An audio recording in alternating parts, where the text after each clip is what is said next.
வீட்லேயே கடையில் வாங்குற அளவுக்கு இவ்வளோ சாஃப்டான ப்ரெட் எப்படி பண்ணுறதுன்னு பார்க்கலாமா?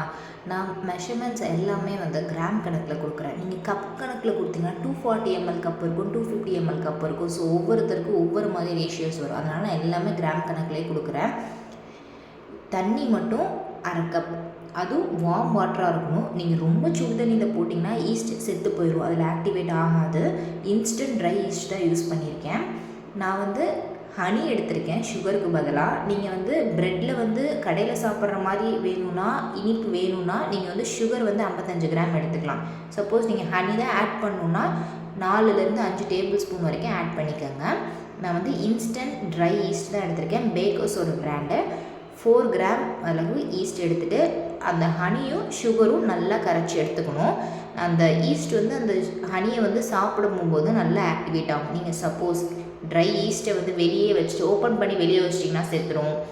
ஆக்டிவேட்டே இந்த நுரையாக வராமல் ஆக்டிவேட்டே ஆகலைன்னா அந்த ஈஸ்ட் வந்து யூஸ் பண்ணாதீங்க. இப்போ இந்த அளவுக்கு பாருங்கள், உங்களுக்கு மேலே நல்லா ஈஸ்ட் ஆக்டிவேட் ஆகிருக்கு, நல்லா பொங்கி வந்திருக்கு.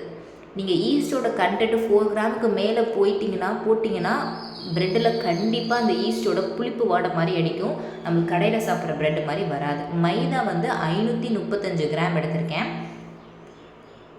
சால்ட் வந்து 7 கிராம். நம்ம ப்ரெட்டை பொறுத்த வரைக்கும் சால்ட் அதிகமாக போட்டாலும் பிரச்சனை தான், கம்மியாக போட்டாலும் பிரச்சனை தான். ஸோ கரெக்டாக சால்ட்டோட லெவல் மட்டும் ப்ரெட்டில் எப்போதுமே நல்லா கான்சன்ட்ரேட் பண்ணி கரெக்டாக போடுங்க. அதிகமாக போனால் சாப்பிடவே முடியாது, கம்மியாக போட்டால் கூட ஏதோ அட்ஜஸ்ட் பண்ணி சாப்பிட்டுக்கலாம். கரெக்டாக 7 கிராம் மட்டும் போதும் 535 கிராம் மைதாவுக்கு. இப்போ நம்ம ஏற்கனவே 1/2 கப் தண்ணியில் ஈஸ்ட்டு ஹனியும் கரைச்சி வச்சுருக்கோம்னா இப்போ அதை ஆட் பண்ணிக்கலாம். இந்த ஈஸ்ட் ஆக்டிவேட் ஆகிறதுக்கு பார்த்தீங்கன்னா கரெக்டாக ஒரு 3 மினிட்ஸ் தான் ஆகும், ஆக்டிவேட் ஆகிடும். ஃபஸ்ட்டு அந்த ஈஸ்ட் வந்து உயிரோடு தான் இருக்கா நீங்கள் செக் பண்ணிவிட்டு அதுக்கப்புறம் நீங்கள் ஆட் பண்ணுங்கள். இந்த மாதிரி பொங்கி வரணும்னா அதை ஆட் பண்ணாதீங்க. நல்ல வார்ம் மில்க் வந்து 330 கிராம் எடுத்திருக்கேன். அது வந்து ஃபுல்லாகவே நீங்கள் ஒரே தான் ஆட் பண்ணிடக்கூடாது, கொஞ்சம் கொஞ்சமாக தான் ஆட் பண்ணணும். அப்போ தான் நம்மளுக்கு வந்து இந்த மாவு பிசைய கரெக்டாக இருக்கும். நீங்கள் ஒரேடியாக ஊற்றிட்டிங்கன்னா ஒவ்வொரு மாவு ஒவ்வொரு மாதிரி இருக்கும். ஸோ கொஞ்சம் கொஞ்சமாக ஆட் பண்ணி ஒரு ஸ்டிக்கியான கன்சிஸ்டன்சியில் தான் இருக்கும். நம்ம ப்ரூஃப் பண்ணி நல்லா நீட் பண்ண ஆரம்பிச்சோம், நம்மளுக்கு கரெக்டான கன்சிஸ்டன்சி வந்துடும். இப்போ நல்லா இது பண்ணியாச்சு. இப்போ நம்ம கீழே போட்டு நம்மளுக்கு தேவையான கையில் பட்டர் அல்லது ஆயில் ஏதாச்சும் அப்ளை பண்ணிவிட்டு கீழே தேவையான அளவு இந்த மாதிரி ஒரு கவுண்டர் டாப் மேலே போட்டு நல்லா நீட் பண்ணுங்கள். கரெக்டாக பார்த்தீங்கன்னா ஒரு 8 மினிட்ஸ் வரைக்கும்னாச்சும் நீங்கள் நல்லா நீட் பண்ணால் தான் உங்களுக்கு ப்ரெட் வந்து நல்லா சாஃப்டாக வரும். நான் நீட் பண்ணுறதுக்கு முன்னாடி இந்த பவுல் ஃபுல்லாக வந்து நான் பட்டர் அப்ளை பண்ணி வச்சுருக்கேன். பட்டர் இல்லைனா ஆயில், இல்லைனா நான் அதுக்கு ப்ரூஃப் பண்ணி பொங்கி வரும்போது ஃபுல்லாக அதில் வந்து ஒட்டிக்க ஆரம்பிச்சிடும். அதனால் நீங்கள் அந்த பவுலில் ஃபுல்லாக நீங்கள் வந்து பட்டர் இல்லைனா ஆயில் ஃபுல்லாக அப்ளை பண்ணிவிட்டு அதுக்கப்புறம் வந்து நீங்கள் வந்து இந்த மாவு வந்து அதில் உள்ளே போடணும். இந்த மாதிரி ரவுண்ட் ஷேப்புக்கு கீழே இழுத்து இந்த மாதிரி பிசைஞ்சு விடுங்க. அப்போ தான் வந்து நம்மளுக்கு கரெக்டாக இருக்கும். அந்த மாவு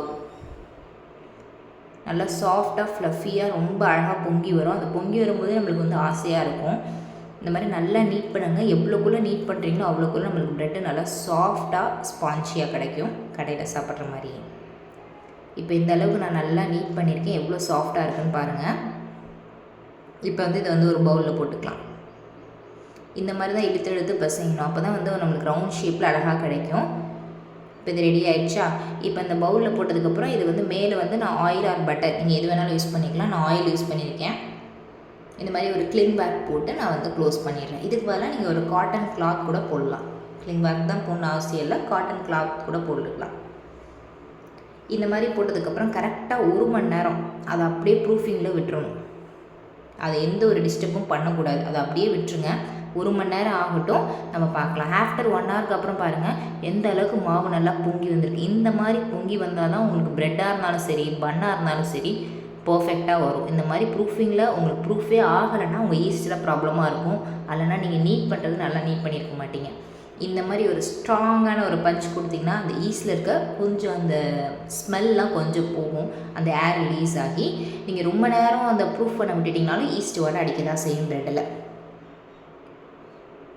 ஸோ கீழே இந்த மாதிரி மைதாவை டஸ்ட் பண்ணிக்கோங்க. டஸ்ட் பண்ணிவிட்டு அதுக்கப்புறம் நம்ம வந்து இந்த மாவு வச்சு நீட் பண்ண ஆரம்பிக்கலாம். இது வந்து ஒரு 8 மினிட்ஸ் வரைக்கும் மறுபடியும் அதே மாதிரி நல்லா நீட் பண்ணுங்கள். இப்போ பாருங்கள் மாவோட கன்சிஸ்டன்சி பாருங்கள், உங்களுக்கே தெரியும். அது டஸ்ட் பண்ணிவிட்டு இந்த மாதிரி நீட் பண்ணோன்னா கரெக்டாக இருக்கும்.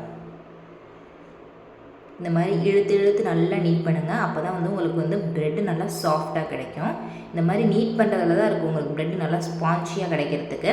இந்த மாதிரி தான் இழுத்து இழுத்து கீழே வந்து அப்பப்போ லைட்டாக கொஞ்சம் மைதாவை டஸ்ட் பண்ணிக்கோங்க. அப்போ தான் நல்லாயிருக்கும். இந்த மாதிரி ஒரு சப்பாத்தி கட்டையை வச்சு நல்லா வந்து ஸ்ப்ரெட் பண்ணிக்கோங்க. உங்களோட ப்ரெட்டு டின் எந்த சைஸோ அது அந்த மாதிரி மேலே வச்சிட்டிங்கன்னா கரெக்டாக அந்த சைஸ்க்கு உங்களால் ரோல் பண்ண முடியும். கொஞ்சம் ஈஸியாகவும் இருக்கும்.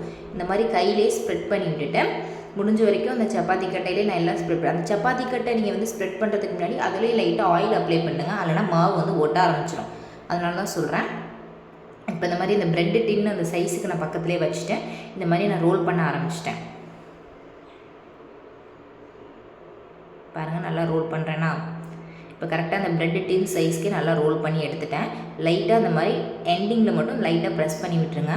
இப்போ இந்த ப்ரெட்டு டின்னில் உள்ளே வச்சுக்கலாம். அது ஃபுல்லாக அந்த சைஸுக்கு ஏற்ற மாதிரி நல்லா லெவல் பண்ணி விட்ருங்க. லெவல் பண்ணிவிட்டு மேலே இந்த டின்னையுமே நீங்கள் வந்து பட்டர் இல்லைனா ஆயில் போட்டு க்ரீஸ் பண்ணிடும். இல்லைனா மாவு வந்து ஸ்டிக்கி ஆகிடும், ஒட்டிக்கும், ப்ரெட் வந்து வெளியே வராது. ஸோ அந்த ஸ்டெப்பை கவனமாக பார்த்துக்கோங்க. இந்த மாதிரி கிளிங் வேர்க் போட்டு ஒரு 1/2 அன் ஹவர் அப்படியே ரெஸ்ட்டில் விட்டுருங்க. 1/2 அன் ஹவர் விட்டதுக்கப்புறம் பாருங்கள், மாவு முன்னே இருக்கிறதோட கொஞ்சம் அதிகமாக வந்திருக்கு. தெரியுதா உங்களுக்கு? நல்லா ப்ரூஃப் ஆகிருக்கு. இப்போ மேலே வந்து காய்ச்சி ஆற வச்ச பாலை வந்து நம்ம வந்து மேலே வந்து ஸ்ப்ரெட் பண்ணிக்கலாம். ஓகேவா? இப்போ நம்ம பேக் பண்ணி எடுத்துக்கலாம்.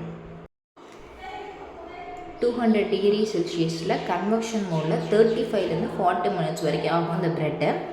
இப்போ இந்த அளவுக்கு நல்லா வந்து பேக் ஆகிடுச்சு ப்ரெட்டு. மேலே நல்லா சாஃப்ட் ஆகிடுச்சு. நீங்கள் ப்ரெட்டை வந்து இந்த மாதிரி வெளியே எடுத்து ஓப்பன் பண்ணோன்னே இந்த மாதிரி பட்டர் வச்சு மேலே ரப் பண்ணிடுங்க. அப்போ தான் ப்ரெட்டு நல்லா சாஃப்டாக கிடைக்கும். அதே மாதிரி உடனே வந்து நம்ம டீமோல்ட் பண்ணிடக்கூடாது. ப்ரெட்டு ஹார்டாகிடும். நல்லா ரூம் டெம்பரேச்சரில் கூல் டவுன் ஆனதுக்கப்புறம் தான் நம்ம வந்து டீமோல்ட் பண்ணணும். நல்லா ரூம் டெம்பரேச்சரில் கூல் டவுன் ஆகிடுச்சு. இப்போ ஓப்பன் பண்ணி பார்க்கலாம். நல்லா சாஃப்டாக இருக்குது ப்ரெட்டு. உங்களுக்கு பார்க்கும்போதே தெரியும். நான் உங்களுக்கு ஓப்பன் பண்ணி கட் பண்ணியும் காட்டுறேன். நல்லா சாஃப்டாக இருக்குது. சரி, இப்போ ட்ரேயில் வச்சு ஓப்பன் பண்ணி பார்க்கலாம். பீஸ் போடலாம். ஆக்சுவலி இந்த பீஸ் போடுறப்போ கொஞ்சம் கவனமாக போடணும். கொஞ்சம் பெரிய சைஸாக போடாமல் கொஞ்சம் கொஞ்சம் ஈவனாக போடுங்க. அதுக்கு இந்த மாதிரி நைஃப் வச்சு போட்டிங்கன்னா கொஞ்சம் ஈஸியாக இருக்கும். உங்களுக்கு ஒரு ப்ரெட்டு கையில் எடுத்து காமிக்கிறேன். எவ்வளோ சாஃப்டாக, எவ்வளோ டெக்ஸ்சர் வந்து கடையில் சாப்பிட்ற மாதிரியே இருக்குது பாருங்கள். நல்லா ஒயிட்டாக, நல்லா டேஸ்டியாக சூப்பராக இருக்கும். இது நீங்கள் டோஸ்ட் பண்ணி சாப்பிட்டா இன்னுமே செம்மையாக இருக்கும். சாண்ட்விச்சுக்கெலாம் வச்சு சாப்பிட்லாம். சூப்பராக இருக்கும் இந்த ப்ரெட்டை. வெறும்னு கீயும் பட்டரும் சால்ட்டுமே போட்டு சாப்பிட்டா நல்லாயிருக்கும். சாண்ட்விச்சுக்கு யூஸ் பண்ணிக்கலாம், நல்லாயிருக்கும். இப்போ இதை நல்லா பீஸாக கட் பண்ணி போட்டுக்கலாம். எல்லா ப்ரெட்ஸுமே ஸ்லைஸ் வந்து முடிஞ்ச வரைக்கும் கொஞ்சம் ஈவனாக ட்ரை பண்ணுங்கள். இப்போ எல்லா ப்ரெட்டும் நம்ம கட் பண்ணியாச்சு. கட் பண்ணி அரேஞ்ச் பண்ணிக்கலாம். இதில் சூப்பரான வீட்லேயே செஞ்ச ப்ரெட் வந்து ரெடி ஆகிடுச்சு. இந்த வீடியோ பிடிச்சிருந்தால் லைக் பண்ணிக்கோங்க, சப்ஸ்கிரைப் பண்ணிக்கோங்க, நோட்டிஃபிகேஷன் பெல் ஐக்கான் கிளிக் பண்ணிக்கோங்க.